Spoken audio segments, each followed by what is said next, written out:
What if the key to a perfect bowling strike lies not in your throw, but in what's hidden inside your bowling ball?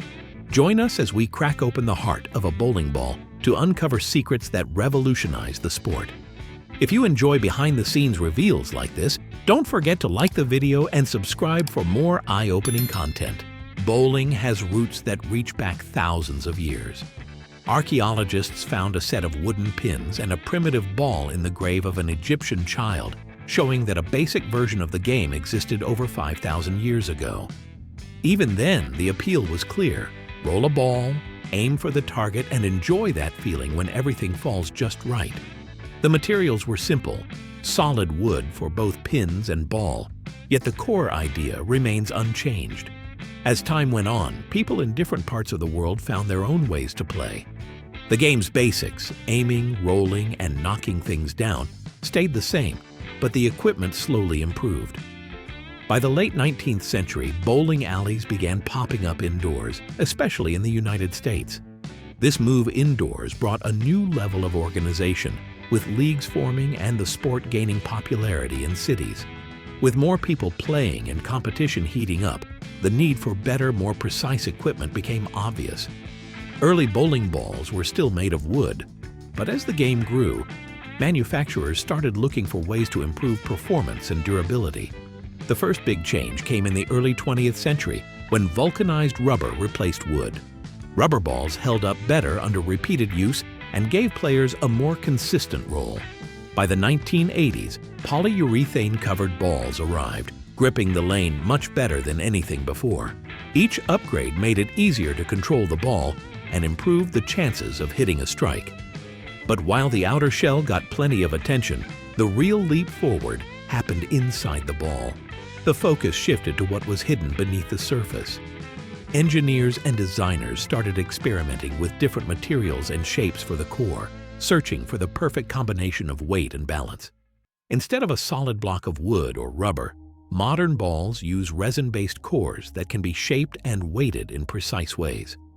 This made it possible for bowlers to curve the ball, control its speed, and fine-tune their technique. Over time, these changes transformed bowling from a simple pastime into a sport where science and skill work together. The ball you see today is the result of centuries of trial and error, with each generation adding a new layer of innovation. What started as a wooden ball rolling across a dusty floor is now a high-tech piece of equipment, carefully engineered for performance. The heart of this evolution is the hidden core. It's the part you never see, but it's what gives each ball its unique feel and power. Understanding how this core is made and why it matters shows just how far bowling has come. Inside every bowling ball, the real workhorse is the core. This hidden structure is where the ball's unique behavior starts to take shape. The process begins with a resin mixture, carefully selected for its density and strength. The resin gets poured into specially designed molds. Some molds are symmetrical, leading to a more predictable roll, while others are asymmetrical, aimed at advanced bowlers who want sharper hooks or extra spin. Each mold is filled with precision to make sure the finished core is balanced and evenly weighted. After the resin is poured, the core is left to cure and harden. During this stage, manufacturers might add extra components. Sometimes a metal sphere is included to bump up the mass, or a weight is placed slightly off-center. These tweaks let the ball behave in very specific ways. Think about those dramatic hooks you see from pro bowlers. The off-center weight, for example, is what helps the ball curve just right as it travels down the lane. These internal adjustments are all about giving players more control and letting them fine-tune their shots. Precision in weight is a must for every core. The rules say the final ball can't be heavier than 4.85 kilograms or 10.7 pounds once the outer shell is added. So every core is made with that limit in mind. Too heavy, and the ball slows down. Too light, and it won't have the punch to knock down all the pins. Keeping things within this strict range means bowlers get consistency, whether they're practicing for fun or competing in a tournament. Before moving on, there's a crucial step: surface preparation. Each core is washed with special stones that roughen up the surface just a bit. This is called keying the core. It's not a detail you'd notice by looking, but it's important. That textured finish helps the next layer, the outer shell, bond tightly to the core. Without this step, the shell might not stick properly, which could mess with the ball's durability and performance. Core design isn't just about shape and weight. Some manufacturers go further by using different materials or arranging things inside to shift the density. These subtle changes affect how energy moves through the ball, how well it grips the lane, and how easily it can hook. It's this careful engineering that lets experienced bowlers control the ball's path, from a gentle arc to a sharp curve, and match their style to the conditions on the lane. All of this work happens out of sight, but it's what gives each ball its personality. The core is where a lot of the game's strategy starts, setting up everything else that goes into making a high-performance bowling ball. This attention to detail is what makes it possible for bowlers to pull off those impressive hooks and precise shots. Once the core is ready, the next step is adding the outer shell. This is where the ball gets its look, its feel, and even its scent, details that do more than just catch your eye. The outer shell is where a bowling ball's engineering meets the lane. This layer is made from a polyurethane mix chosen for its durability and flexibility.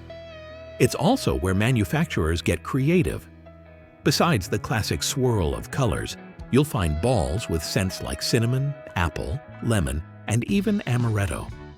While the scent and color don't change how the ball performs, they add a personal touch that's become a quirky part of bowling culture. Before the polyurethane goes on, the core must be perfectly centered in the mold. This is a precise step. If the core sits even a little off-center, the ball's balance and roll are affected. Factories use calibrated equipment to suspend the core right in the middle, so when the polyurethane mix is poured, it surrounds the core evenly. The clever part is that by varying the concentration of the polyurethane, manufacturers can make the same core into a ball that's heavier or lighter. A denser mix builds a heavier ball, while a lighter mix creates a ball that's easier to handle. This trick lets them offer a full range of weights without changing the core design. The polyurethane starts out as a liquid, poured around the core and left to cure. Timing matters. A rushed cure can make the shell brittle, while a slow one can affect how well it bonds. Once set, the shell is solid and tough, ready for the next steps. Any excess material from the mold is removed, and the ball is ground down to its final shape and size. This step smooths out imperfections and ensures the ball meets exact specifications. Even small differences in shape or size can change how the ball moves, so each one is checked for consistency. Surface finish is where the ball's performance is fine-tuned. Some balls get a matte finish, which adds friction and helps the ball grip the lane sooner, creating an earlier hook. Others are polished to a high-gloss shine, letting them glide farther before catching the lane for a later, sharper hook. The choice depends on what kind of shot a bowler wants: more control early on, or a dramatic curve at the end. Sanding belts, polishing machines, and other tools shape the final texture, giving each ball its unique playing style. Lane conditions can change from game to game, with different oil patterns creating new challenges.